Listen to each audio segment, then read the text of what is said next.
Welcome to our new vlog. Yes. And how are you? Char. So how do you usually start your day? How about you? Cell phone. Yeah. So for sure, most of you will start your day by checking social media, and if you notice, there are a lot of videos of foreigners showcasing Philippines. So that's what we noticed as well. And we will also notice some of the comments stating Pinoy pride and so on. But some will call it like Pinoy baiting. So what is Pinoy baiting?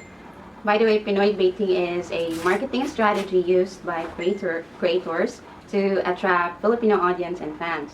Foreign YouTubers exaggerate reaction videos to our singers, series, TV shows, and films, including the Philippines, in their plotline. It's effective because our thirst for global validation is real. This is according to M.A. Bundia in his tweet. Mm-hmm. Yes. So we'll go ahead and check and ask Cebuanos what's their stand on this. So are they pro or are they not okay with it? So let's go ahead and find out. Come along with us and let's go. Okay.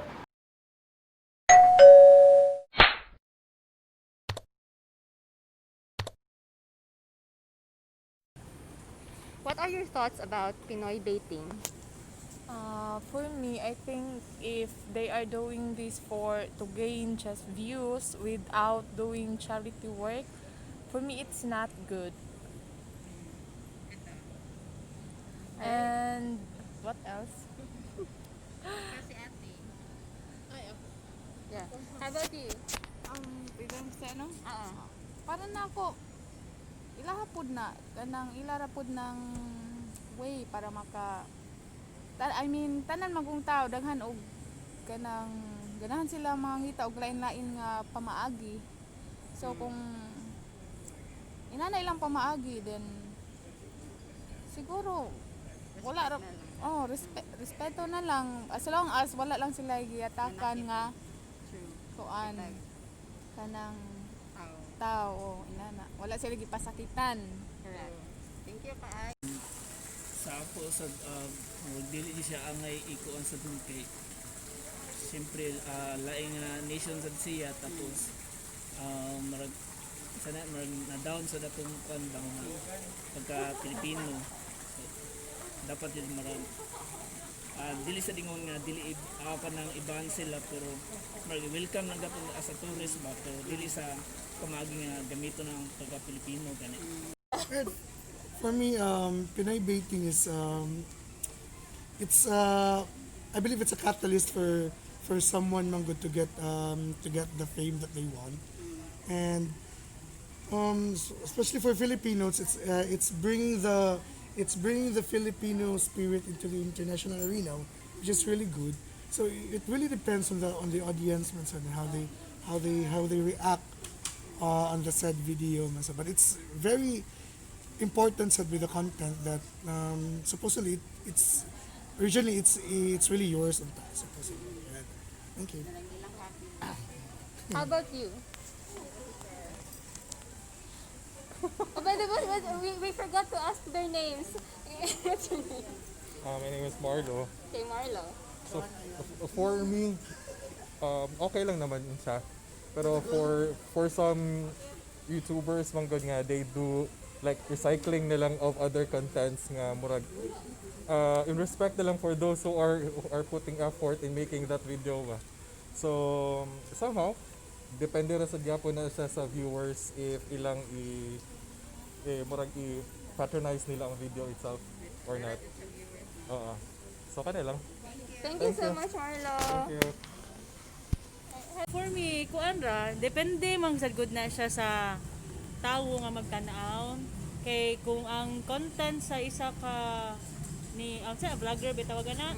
Oo, ang content niya is for good ra, di wala siya mahatag nga mga bati nga impormasyon.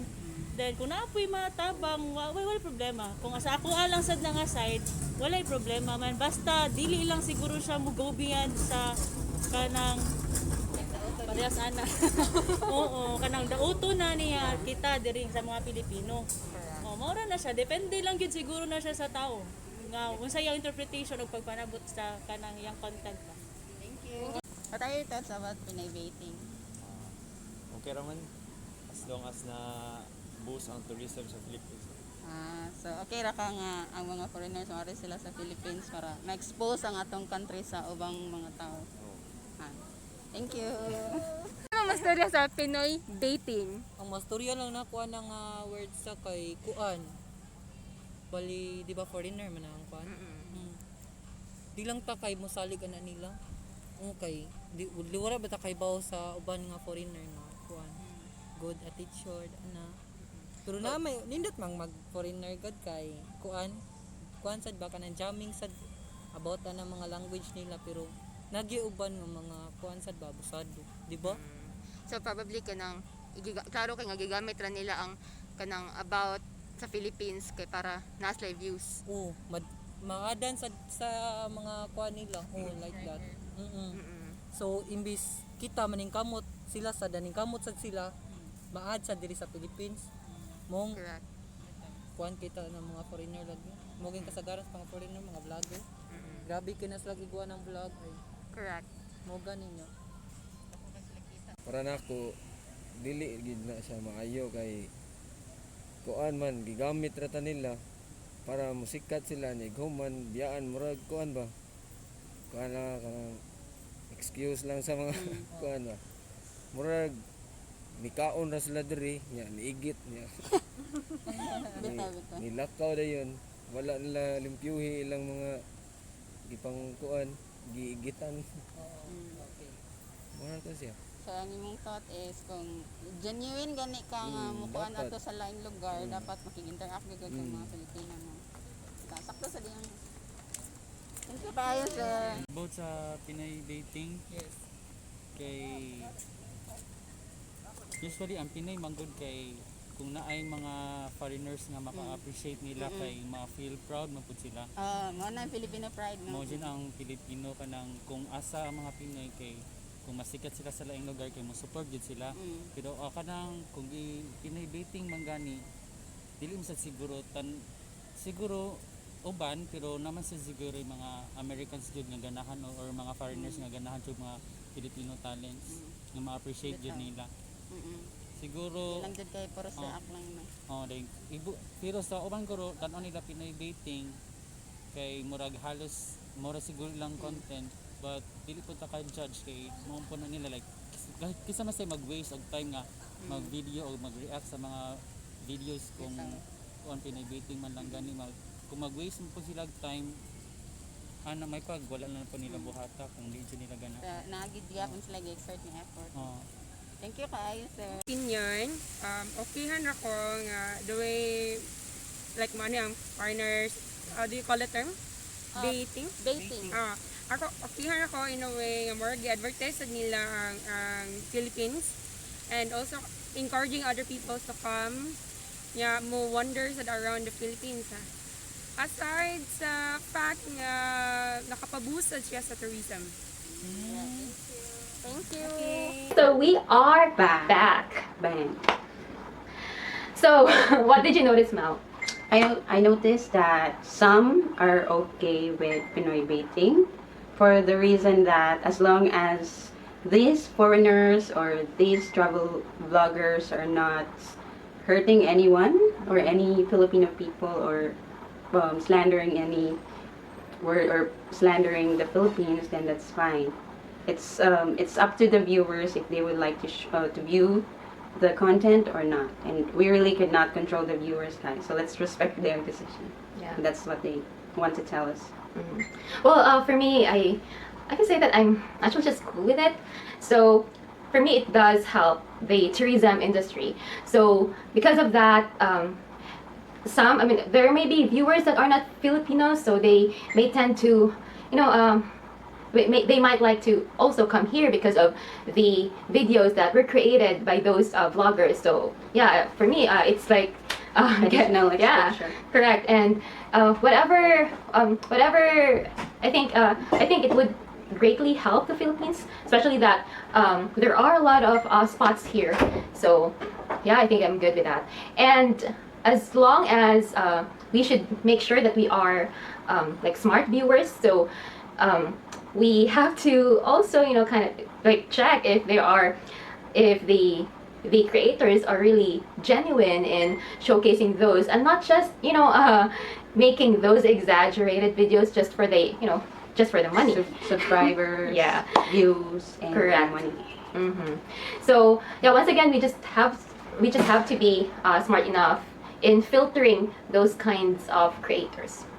Yeah. How about you? For me, well, I really can say that it's a help for our tourism industry, but then there are those YouTubers or YouTube reactors that are already repetitive, and it's like every content that they upload is already about Filipino. Well, that's fine if they would like to appreciate the Filipino people, but if you keep on uploading Filipino contents, then that's already very repetitive. And as for me, if I'm the viewer, if I can see like 10 other videos about that specific content that you would like to show us, then it wouldn't be interesting for me. And just probably some advice on this particular YouTubers or creators. If you would really like to showcase the Philippines, then give us a content that is different from what was already uploaded in YouTube. Like probably you can interview a Filipino or know the culture, study the culture, but that would make a difference as well. And if you want to come to the Philippines, then don't just dwell on those places that were already featured by previous travel vloggers.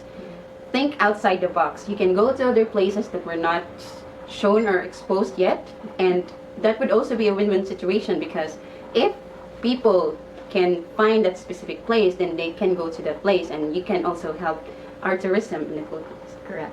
And yeah, because you also mentioned about places that are not that exposed yet. I would highly recommend going to San Miguel, that is in Mindanao. So they do have a very great, nice place there. There's like a lake that you could chill. Just feel free to Google San Miguel. And Philippines is a big country, guys. It's just not about Cebu, Bohol, Siargao, Boracay, El Nido. There's a lot of provinces in the Philippines, so you have a lot of options to go. And by the way, for you to know more about the Philippines, it would also be like good help, or it could also talk to the locals, because in how do you say this one? For you to know more about the country, it's better to also really know the people living in that country. So yeah, we'd also like to, instead of focusing on malls, instead of focusing on restaurants, instead of focusing more on the food, then I think it's a better idea to be exposed to the Filipino people, how probably resilient the Filipinos are, how happy the Filipino people are, and yeah, a lot of characteristics that are yet to be found or exposed. But once again, we are really open to different opinions. So whatever it is, comment down below. And yeah, please do comment. What are your thoughts about this? If you're pro or if you're not okay with it. Correct.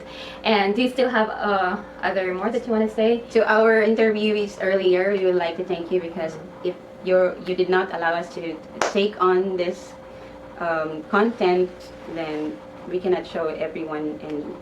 Yeah. And since we talk about the tourist spots, since we are not that strict anymore in like going to those places, Local travels. Yeah, if you also wanted to travel and wanted to go to Boracay, you could check IG, go to Addicti Boracay.